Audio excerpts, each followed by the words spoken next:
Hi, everyone. It's Henry DeVries from the Marketing with a Book podcast. Welcome, everyone. We have a special guest today and a certainly timely topic about retreats and strategic retreats and what's behind that. So before we do, we would like to have our author roll call. If you could tell us what city you're in and your name and what's the title of your book. So we'll start with Chris and go to David and then Dr. Carey. Hello, everybody. This is Christopher Hodges. I'm in Denver, Colorado. The name of my book is Noble Automation Now, which if you're looking at the videos over my shoulder, that's the cover. It's forthcoming in October. And the subtitle is to innovate, motivate, and transform your business with intelligent automation and beyond. Thanks. Thanks, Henry. Hi, I'm David Goldman, and I'm from Pittsburgh, Pennsylvania. And I wrote the book, The Road to Happiness, How to Get What You Really Want. Thanks. Hi guys, Dr. Carey, also coming to you from Denver, Colorado. I am thrilled to announce my book is coming out November, maybe, Henry, and self-help on the go, because you are not broken, but life gets tricky sometimes. Thanks, Dr. Carey. How about Joe and Mark and Mason? Thanks, Henry. Joe Palo here in St. Paul, Minnesota. The title of my book is How to Sell Nothing. It's the logical way to make the emotional sale. And it should be due out in November as well. Right, Henry? That's correct, Joe. Okay. Hello, everyone. My name is Mark LeBlanc, and I'm in Minneapolis, and proud to share with you that my next book is Bringing in the Business, co-authored with Henry and Mr. David Goldman. Thanks, Mark. Let's go with Mason. I think you had me up next. Hi, everybody. Mason Harris. I'm based in the Washington, D.C. area. My book, The Chutzpah Advantage, is out and changing lives from what I hear. So based in Washington, D.C., and look forward to tonight's presentation. Thanks. And I'm Henry DeVries, author of 14 books. Marketing with a Book is the one we're talking about tonight. And it's the secrets of how to attract high-paying clients by marketing with a book and a speech. And that's what these podcasts are about. We're going deeper dives into being an author who is a speaker, who shares their knowledge through podcasts and through publicity. And we have a special guest today, Scott Hamilton, longtime friend of Indie Books and even the work before that. Scott is the president and CEO of the Executive Next Practices Institute and Nextworks Strategy. And Scott and I go, as we said, way back on this.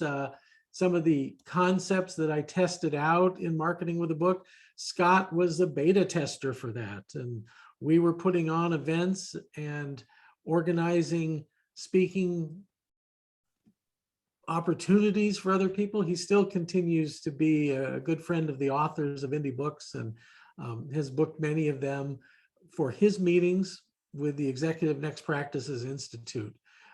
He's a keynoter. He's an advisor. He's a strategist. He's really helps large companies like the Global 500 all the way through mid-market companies.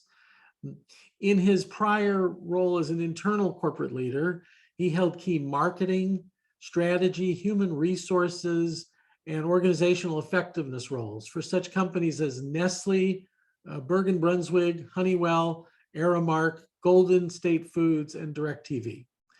Today, his team at Nextworks Strategy partners to provide executive and organizational programs around the strategic planning and execution, also internal innovation methods, performance management improvement, and the pioneering use of collective intelligence alignment. Maybe he'll tell us about that.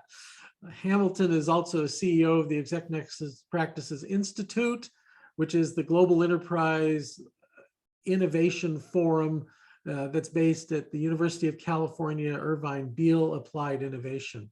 With that, he's going to speak to us today about solving the top 5 concerns and priorities of clients via a strategic reset. Please welcome Scott Hamilton. Thanks very much, Henry. Hello to everybody. Good to see all of you. And for those of you listening in, I'm going to put up a slideshow for those of you who have access to viewing it. And I'm going to speak to the slides as we go through this for those of you who are listening. So hopefully we'll get everybody with the right message.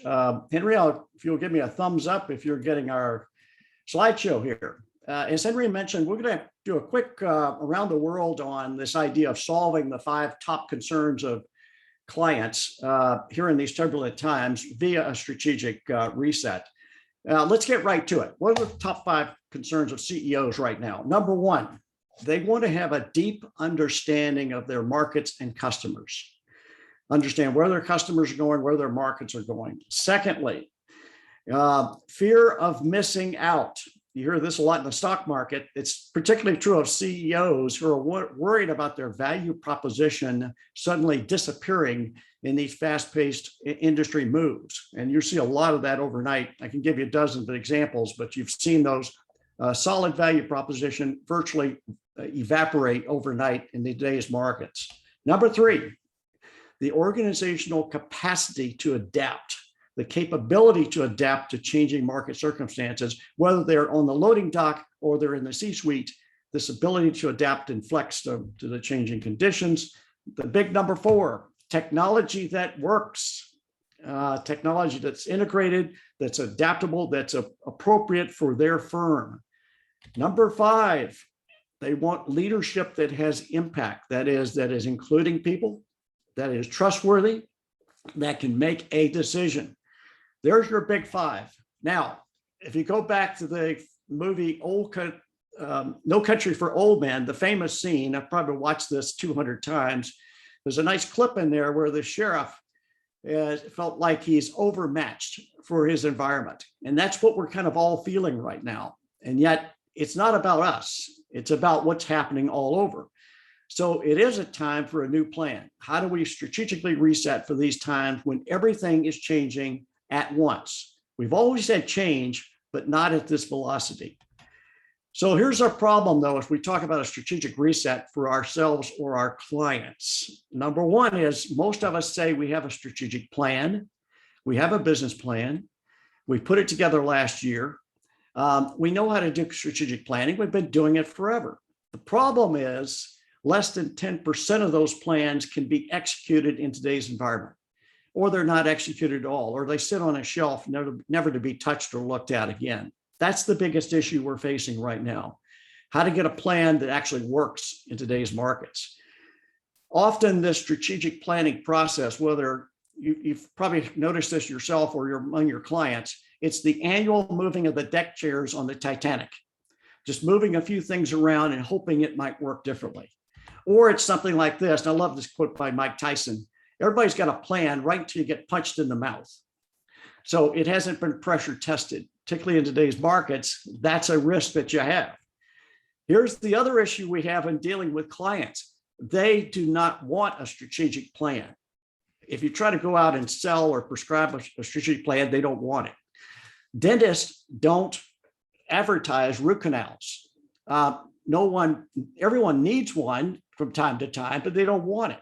So this is a particular issue where we've got to take it from something that is a need, but make it a want for that client. So those of you who do strategic selling, knowing this is the biggest shift that you'll have to make in this kind of field, getting that client to say, I've got to have this. So by the end of this presentation, hopefully you'll have some ammunition for that. Henry brought up the fact that Executive Next Practice Institute now has been working with leaders of enterprise companies, middle cap, large cap, even emerging companies now for over 15 years.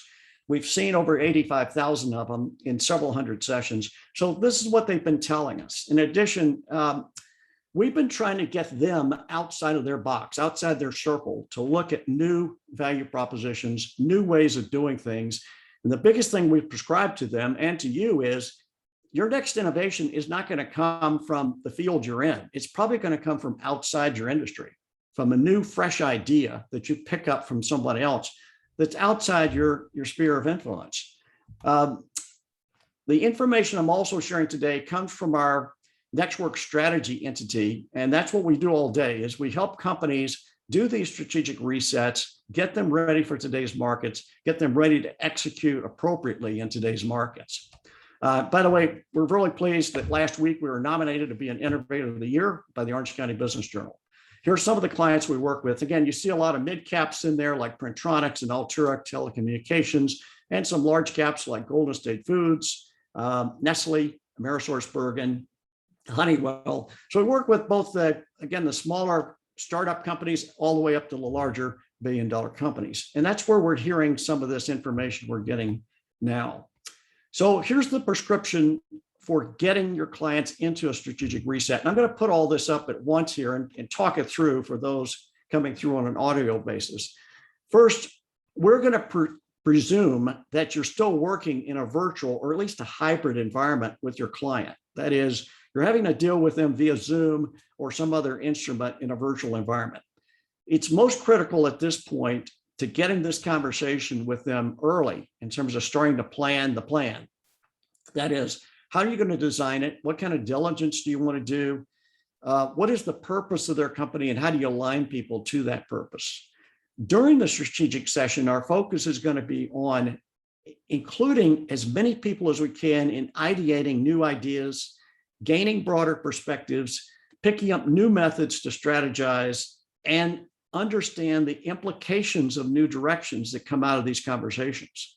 In other words, when we have these strategic conversations, what are the impacts of these decisions that we're making? And then post-event, post-plan, how do we create this adaptable, executable plan that we'll be able to take off the shelf and actually do something with? There are four dimensions to creating a strategic reset. And here they are. Number one, gain a strategic perspective. That is, look both short-term and then have big, bold, long-term outcomes in mind. And it starts with your customer needs. Secondly, consider the culture you have, what kind of culture you have, and fit the strategy to fit that culture and vice versa. That is, we're trying to create these cultures with a high tolerance for adaptability and risk-taking, greater speed and agility, a test and learn approach. Third element of a strategic reset is organization. Can we design the organization so that our practices, processes, policies will align with where we're going? And can we support it with appropriate analytics as well to tell us where we're going? In other words, can we measure our changes? And finally, the capabilities. In a strategic reset, we're going to look at all of our capabilities. How customer-centric are we? How market adaptable are we? And are we, in fact, making data-driven decisions? That's going to be particularly critical because if you're ideating the correct way, you're going to have lots of decisions to make. How do you pick the best one for where you want to go? Now, going further with this, let's just talk about the strategic reset formula. We call it the 21-24-30 formula. The 21-24-30 formula. What do we mean by that? We're going to start by looking way out, 2030. And before you stop me and say, wait a minute, Scott, we can't even look at next Wednesday as much as 2030. Why are you telling us to look that far out? One of the things we want to do is start to at least strategically aim people to the what ifs, way out there. What possibly could happen in our markets, in our industry, with our customers in the next 10 years or so? What would be some of the things that could come along? And then start to back into that. Ultimately, we're going to come up with this kind of rotating 3-year plan that's continually adjusted quarter by quarter.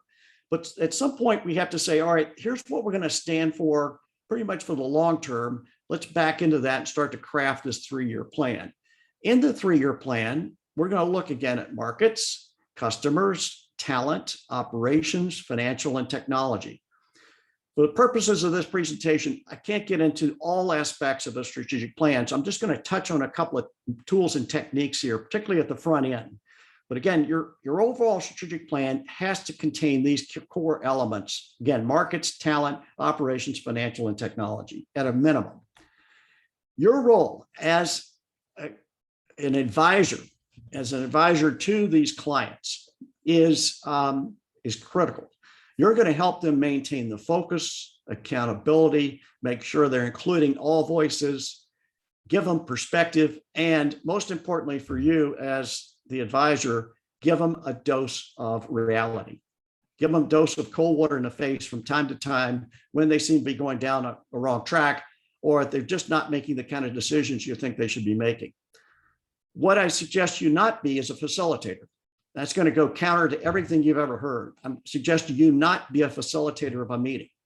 They can go get anybody off the street to facilitate a meeting, anybody with any kind of meeting skills. Your role is to understand their business, their industry, their needs, their culture, their purpose, their vision.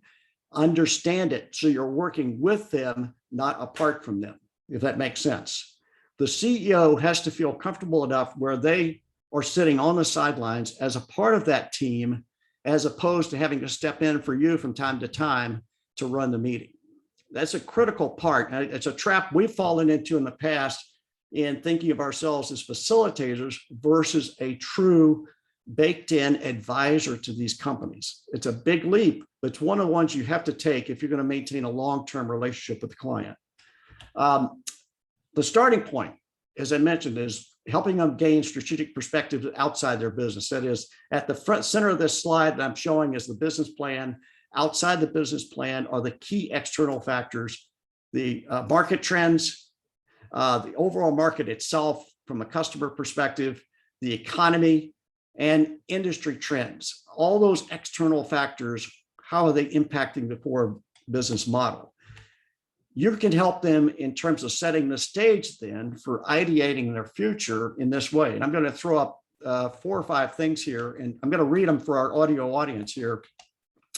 And that is, we're going to do something called past casting, or we're going to do contingency planning. We may do some forecasting to look at the predictions of where they're going. We may do some traditional scenario planning. What are the plausible alternative futures? What kind of trend analysis do we want to do in terms of outcomes from visible patterns? And horizon scanning, that is, look for possible weak signals of change. I'm going to take the first one I mentioned in the interest of time, past casting. This is an interesting concept. You could take your client into a room and say, all right, let's look in the future 3 years from now. Let's assume our strategy was effective. Now let's back into that in a pre-mortem and say, what did we do right? What decisions do we make around talent, markets, technology, operations that were right that got us to that point? So you're actually starting to identify the implications of your decisions early for a successful outcome. So that's past casting. Again, that's coupled with any number of these other tools that you have at your disposal. Here's another technique we use with clients at the very beginning, and it's a blue ocean or new ocean development of where you want to go next. And it touches on 4 key areas: what you eliminate, what you create, what you target, and what your culture looks like. So let's look at this. Again, I'm reading some of this for those that are listening in. The next practices ideation exercise is this. Number 1, you're asking yourself and the client's team, what practices, processes, or services can we potentially stop doing? Just flat stop doing to free up time, cost, and resources. Things we've done forever. We don't remember why we're doing them, but we're doing them. Just stop doing them. Secondly, what can we create that will add value to the customer, add value to what we're doing, raise overall satisfaction and effectiveness? What services, practices, and processes can we create? Third question, what do we target? What actions do we target that are strategic business initiatives that will better align our performance with our overall strategic goals? And how do we align the rest of the organization to those targeted actions? Fourth question, culture. How can we establish, mold, shape, adapt our culture so that we're meeting the needs of our customers and our strategic plan, our stated goal. In other words, also, how do we build internal and external alliances as part of that to help us achieve the results? So again, we're building this culture of adaptability, or are we creating more walls and processes that get in the way of true speed and velocity? In the old days of March 2020, when we did these strategic retreats, we used to be in a room where we'd have people do these ideas against those 4 questions: create, eliminate, culture, and targeting. We'd get them up against a board and start to brainstorm these with the stickies and sticky notes. That's no longer possible. So now we're using this in a virtual way. We use a tool called, there are a lot of tools out there, by the way, I'm just giving one as an example. One's called Miro. And on Miro online, you can have the entire client team doing the same kind of brainstorming with literal stickies that show up on your virtual brainstorming board, so that you can simultaneously look at all the ideas of the entire team, not just the CEOs or the CFOs, look at all the ideas and start to reach a conclusion. Those of you who are watching and can see this slide, you're saying, this is in German, I don't understand it. This actually was a German client we were working with last month. But the technique is the same. Globally, on a global basis, in this case, we're able to tap into the entire team to come up with new ideas and new directions for the company. All right, moving forward. In terms of, let's assume you've started to map out this strategic reset. You've looked at things like markets, financial, talent, culture, operations, and technology. You've been able to plan that out. Now, how do you disseminate this to your stakeholders? Stakeholders meaning customers, employees, alliance partners, vendors, et cetera. The technique we've been using for a few years now, and it particularly works well in times of COVID, is what we call an immerse map. An immerse map is where you visualize your entire business model on one piece of paper. If your strategy is effective, you can get it down to one visual or one piece of paper. Henry has seen us do this dozens of times with different clients. Being able to display the entire business model, entire value proposition in one place, from the vision to how we're going to execute. Here's an example of it. Here's Mimi's Cafe, 360 locations, 6,000 employees. There is their entire business strategy on one piece of paper. The strategy is faster speed of service to the customer and making sure they have a strong intent to return by that restaurant guest. You see on this visual, I'll describe it for people listening in. It's a visual of the inside of a restaurant with time clocks, stopwatches at each point of the customer service chain, from time of entering the restaurant to time of receiving the check and checking out. Every step is timed. At each time, there's a signature behavior that's attached to it, signature experience that the customer gets. That's what was relayed to all 4,000 employees of Mimi's Cafe. If you go into Mimi's now, you used to experience a 54-minute experience. Now that's timed down to 34 minutes. They wanted a faster turn among their guests because most of their guests are business customers who wanted that faster turnaround. So again, if you can visualize your strategy, get it into one place, one simple technique or tool to communicate, that's a win. All right. The last thing is we're trying to also help our customers, our clients, always be learning. I've got a visual here of Glengarry and Gross, the famous film with Alec Baldwin talks about always be closing, ABC, except the difference here is it's always be learning, ABL. That is, as an organization, how can we implant with the client across the entire client population this adaptability to change, the freedom to change, the freedom to take risk, the freedom to come up with new ideas. That is going to be essential.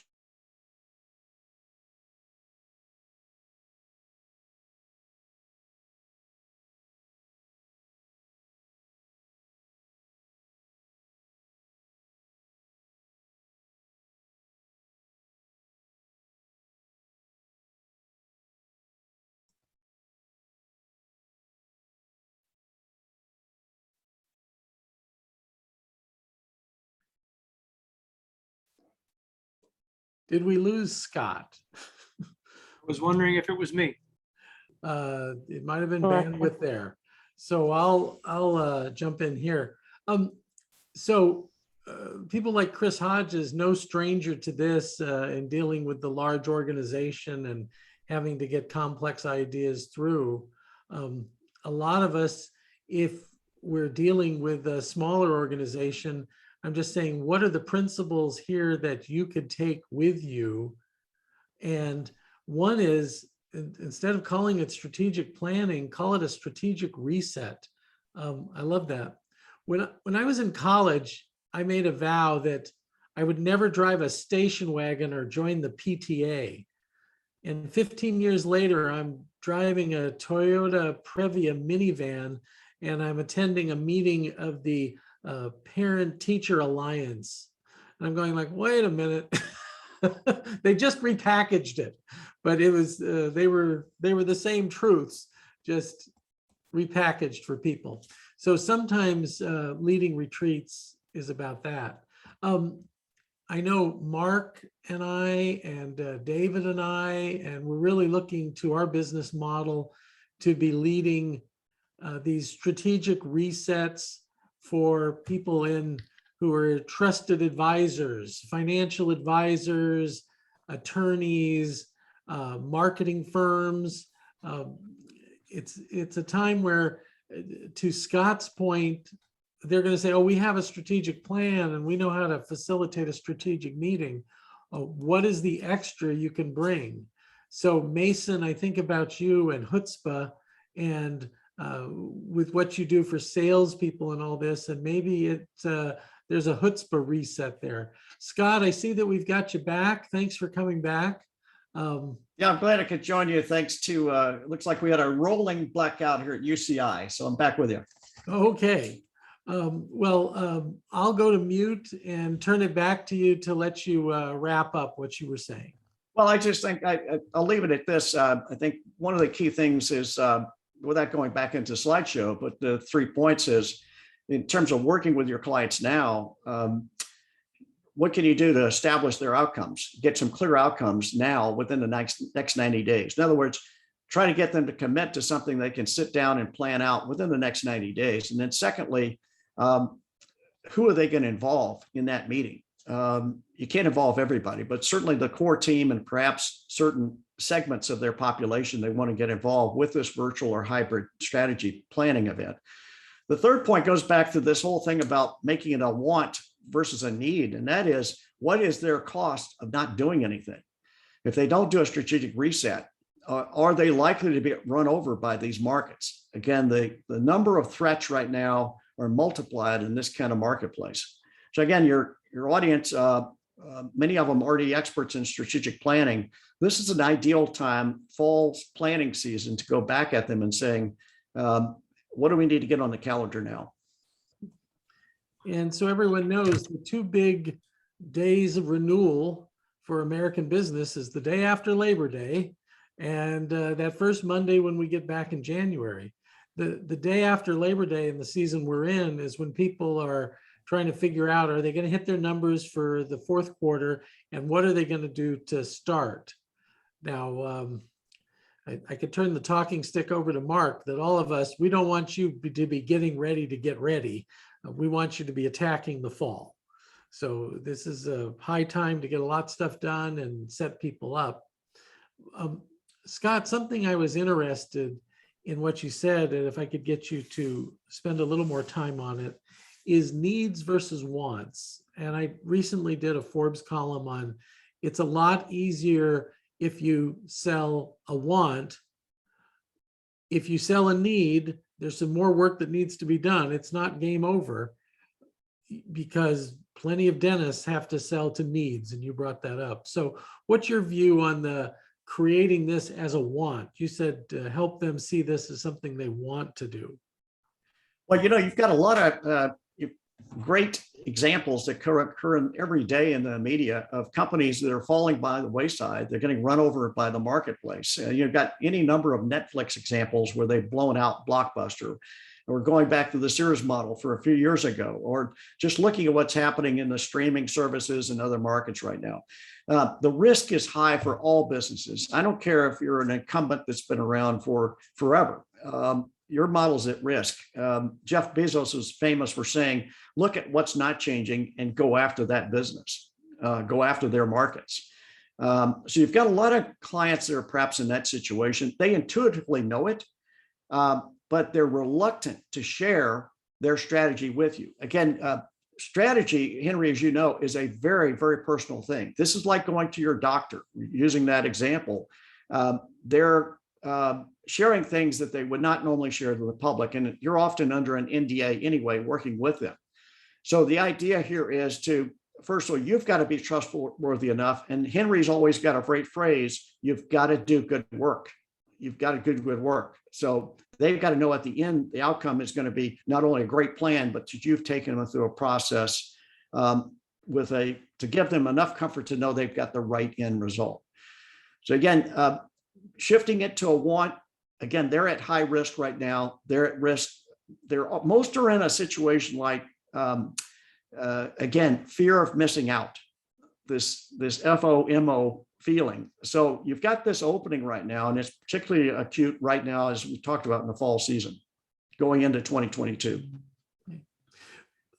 Help us out with a little more on moderator versus facilitator, why it's important to have an advisor leading the discussion.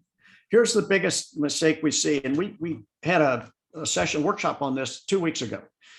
And we had a lot of facilitators show up and say, I'm certified to be a facilitator. I can run a meeting. I've got all these fancy tools and I know how to brainstorm and all that. That is not what CEOs want. We have never seen, in all the years we've done strategy, never once have we had a CEO ask us, are you guys certified? Or what kind of tools or methods do you use to brainstorm? Tell me about that. What they're looking for is, again, someone that understands their business, understands their industry, understands their pains and concerns, and knows from front to end where you want to take them at the beginning in terms of scoping out the landscape to where they can give them a plan that they can execute to. They also don't want, with no offense to McKinsey, they don't want a McKinsey plan that comes in a nice blue book that sits on the shelf forever. They've seen too much of that. They spent too much money on those kind of plans. So again, it's this idea of coming across as a true partner versus just this standoff, here's somebody that can run a meeting. And that's also, you're up against that kind of competition, because there are literally people say, well, I can do strategy, but it's not real strategy. Does that make sense? It does. For McKinsey, strategy is and there's the proverb about the camel and the tent, and the man who lets the camel get his nose under the tent will wake up with fleas. In other words, you're going to wake up sleeping with a camel. It's an entry, easy thing for you to get involved with the client. So McKinsey will do this kind of strategy, hoping to do a six-figure consulting assignment. And I have been in corporate and worked with McKinsey. In your world, though, Scott, is there some easy thing that you do, or assessment or something to get them started? Maybe something that's like in the 1,000 to 5,000 range, that they're more comfortable testing you out. Yeah, and by the way, Suzanne, if we haven't announced it, we will send everybody a free copy of our article on how to set up these strategic resets, and they're complimentary to everyone. And also, everyone on the call today, we've given you complimentary access to our session on Thursday with Sustain OC on how corporations are looking at ESG, environmental, social, and governmental approaches to strategy. That's Thursday. Again, that's complimentary to this team. So Suzanne, we'll make sure to give you that code to send out. Henry, going back to your kind of getting the feet wet question, yes, we offer that type of thing. We'll normally come in and offer clients what we call, like this half-day assessment, where we're sitting down with the CEO, CFO, some of the key members of the leadership team, and saying, all right, what are some of the pain points you're encountering now? We don't ask them to open the book, so to speak. We're just getting them to kind of share in a broad brush. What are the pain points that you're having now? What are the issues that are coming up? And then coming back from that with some initial prescriptions for them. 9 times out of 10, the CEO will say, you know what? I recognize the fact our leadership team needs to step back and be a participant versus driving the actual strategy process. As a participant, they're able to see clearer, see broader perspectives, and not have as much of an ownership in necessarily individual ideas. This is, by the way, that's where strategy sessions can get way off track. If you have one individual or 2 individuals that already have a preset notion about where the company needs to go. That's the thing we're trying to avoid there, is go into it with an open perspective about what the opportunities are. Yeah. So Mark mentioned that David, Mark, and I are writing a book about the client enrollment process and data we have on this. I got to listen into a master at this, and the man had interviewed, the CEO had interviewed 8 different consultants. This was the 8th consultant. And I got to listen to the 1-hour recording of their meaningful conversation call that they were having.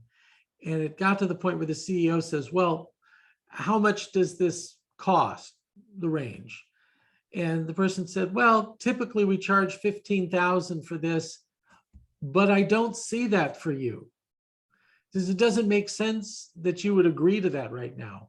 I think doing a $1,500 assessment, a 360 interview with several key executives, and lay out some recommendations based on that would make much more sense. And the CEO said, at last, I have found you. This makes total sense. That's what I want to do. And he was just ready to give a credit card right there. There was no agreements that needed to be passed back and forth. At that level, he made a decision. And then, sure enough, when they established trust and proved that they were the right advisor, he did go for the larger package. So that's just something I wanted to bring up with people, that you don't have to think about the first date is your big proposal, your big plan. It's a lot of my big programs have started with a $1,000 engagement, that they just wanted some proof. It's like dating. We always used to say crazy comes out in the first 90 days. So the same thing with consulting. They can see if bad things are going to happen. They can tell in the first 30 to 60 days. Well, that's one other point to that, Henry, and that's a critical point. That's a great way to come at this too, particularly if you could get to a point where you say, look, we'll come in and do this kind of interview process with your leadership team. And that allows the CEO to get some perspectives, some anonymous and confidential perspectives on his or her organization. But here's the thing you should also know, and you just alluded to this. In these kind of sessions, the strategy sessions, there's often no budget. The CEO, it's not completely unlimited, but they've got a lot of leeway. These are highly discretionary numbers, particularly in private companies, not so much public companies, but in private companies or owned by private equity or venture companies. They've got quite a large budget there that they're willing to spend to get the right strategy. So that's available to you again. But to your point, if you can prove yourself out in these initial steps, it just makes it that much easier. We're on now our 6th year with a $5 billion company that started with one of those $1,000 projects. So it's just kind of getting your step and getting your foot in the door there, proving yourself out, and then moving on from there. Very good. You brought up the CEO. Let's talk about the CEO. So what's the CEO's role in this strategic reset? Yeah, great question. The CEO always is a participant, not a leader. The biggest downfall of strategic planning sessions is when the CEO sits at the head of the table during a planning session, and anytime a question comes up, they're all looking at the CEO to say if he or she is nodding their head at a particular direction. The most effective way is to have the CEO sit at the table or even behind the table, away from the table, as these kind of conversations transpire, as an equal participant, not leading the discussion. Again, this is where your role as a strategic advisor comes in to be so critical, to position yourself that way. If you don't have the gravitas or expertise or trust level, and you're just seen as, again, this facilitator, you're going to quickly lose control of that conversation. You want to be able to have enough expertise where you can lead the conversation along, make sure everyone's included, and be listening, be looking for those that are not contributing, because they often have the best ideas, and know how to point them out and engage them. In a Zoom environment like this, we're always scanning the audience. Who hasn't participated? Who's not chiming in? Who haven't chatted in a while? Who hasn't raised a question? And so that's a critical piece to it. But the CEO's role is there as the visionary, the one that gives a sense of purpose, that often kicks off the meeting with something inspiring, hopefully, for the rest of the team to follow, but then steps back and becomes a participant. That's where we've seen it most successful. Okay.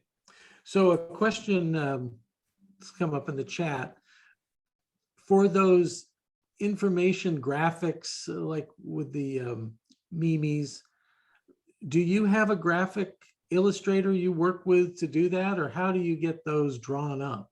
Well, this is an expertise we have. We have a team of graphic artists, and they're a graphic artist plus. We train them over a period of 2 years to do graphic arts from a business perspective. Big difference than a traditional graphic artist. They too have to understand the industry and then know what kind of graphics that fit that industry. So you saw the Mimi's Cafe was an exact architectural depiction of the internals of a Mimi's Cafe, right down to the roof line, the tables, what the servers were wearing, everything.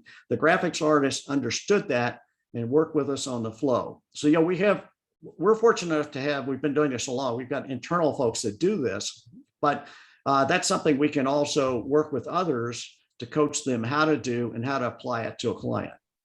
Again, it's worked very effectively from these smaller organizations that are just starting up, that want to showcase their business value proposition to venture capitalists, all the way up to the larger players who are trying to reach a global audience.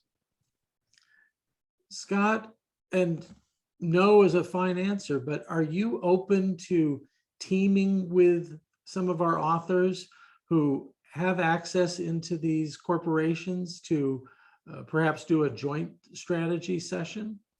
Or Absolutely. strategy reset? Okay. Well, absolutely. There's two things for your authors. Number one, on the public side, and many of your authors have taken advantage of this, we have a forum where we can put them up in front of our executive leaders in these public forums. And we love authors because, particularly works that aren't published yet, the audience loves to get a sneak peek of what's coming. That's what we're all about, next practices.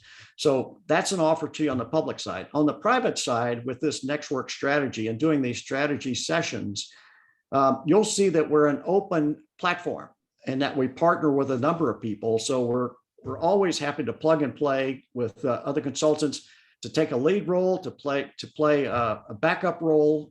It depends on the client. It's always driven by the client engagement.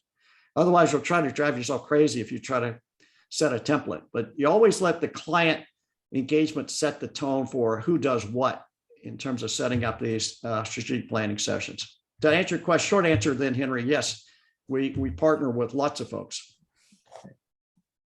So let's do the crystal ball. Do some gazing here. What trends are you seeing ahead for 2022 that's different than what we've been through in the last 2 years? Well, this one is very unique in that the pace of change is faster than ever has been. The amount of change and the number of directions that's coming at us is more than we've ever seen in the past. As I mentioned, though, many of the CEOs are looking closer at things that have more of a public awareness to them. And I mentioned ESG, environmental, social, and governmental. They're really putting a focus on how socially responsible are they being? How socially responsible is their organization being to the environment, to the climate? That's certainly a big focus right now. Diversity and inclusion, that's a no-brainer. That has been a front burner item for many of our executive leadership now for quite a while. As you know, we've done a number of DEI summits in the past year to focus on those topics.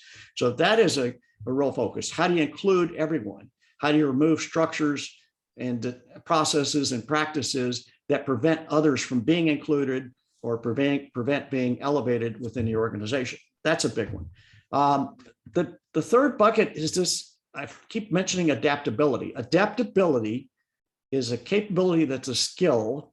It's a skill set that is multidimensional. It's your ability to change, recognize change, do it the right way, know the sources that you need to change to, and then a plan to move forward with it. So adaptability for many organizations has been, used to be called change readiness or change management. It's beyond that. It's much more tied in with this whole skill set that CEOs are trying to build in across every level of their organization. And they can, part of this, sorry for rambling on, but a lot of CEOs are saying, I've got to remove as many layers again between leadership and the people that do the work as much as I can. I've got to push decision-making down even further, as far as I possibly can, even though we've pushed it in the past. We've got to look even more at how we put decisions in the hands of everyone across the organization. That's a tough thing to do. It's tough to let go of control, but it's being demanded. The other piece to this, and this is the final real priority, is talent. CEOs are very concerned about losing their A talent. They're doing everything they can to make sure they're retaining their players on the team. Because right now it is, as you know, it's a wild, wild west in the talent perspective. I mentioned even graphics artists. That's a field that is very, very high demand. You wouldn't expect it, but they are commanding a price premium now, 100% above what they were being paid this time last year, that field alone. So it's, again, this idea of how do we cater to our talent? How do we make sure we're providing the best possible environment? We're tracking how people are coming back to the office, by the way, and it's all across the map. For example, in terms of trying to retain people, some companies went to a 3-2 or 2-3, 2 in, 3 off, 3 in, 2 off, et cetera. They're getting resistance there. We had some clients this past week that went back to a 1 day in, 4 days off environment. They just pushed themselves and they had to do it. We had another client that was bringing people back in December. They pushed it to April of next year. Part of that was COVID. Most of it, though, was about retaining their talent. So a lot of stories about that. That could be a whole different show. But those are really the big four we've been seeing. I'm going to thank you and thank you with a statement. So if you want to attract C-level executives as clients, you need to get involved with the Next Practices Institute. I'll get on the soapbox instead of Scott. It's not to go networking. It's not about a networking organization. This is really listening, hearing what's on the minds. One of the things about E&P is that it's interaction. Executives don't want to be talked at. They want to collaborate, and it's the wisdom of the team. So I really recommend getting involved. And now, if you don't live in Southern California, you do have the opportunity. There are virtual ways to get involved. So with that, I'll thank Scott. Thank you so much. And thank you for the many years of support for my work and what we do here. I truly appreciate you and value you. Thank you very much. Thanks for all you do, Henry. Great working with you over the years. Look forward to many more. Okay. Well, thanks, everybody. That's this week's episode of Marketing with a Book, the podcast. So talk to you next week. Bye, everybody.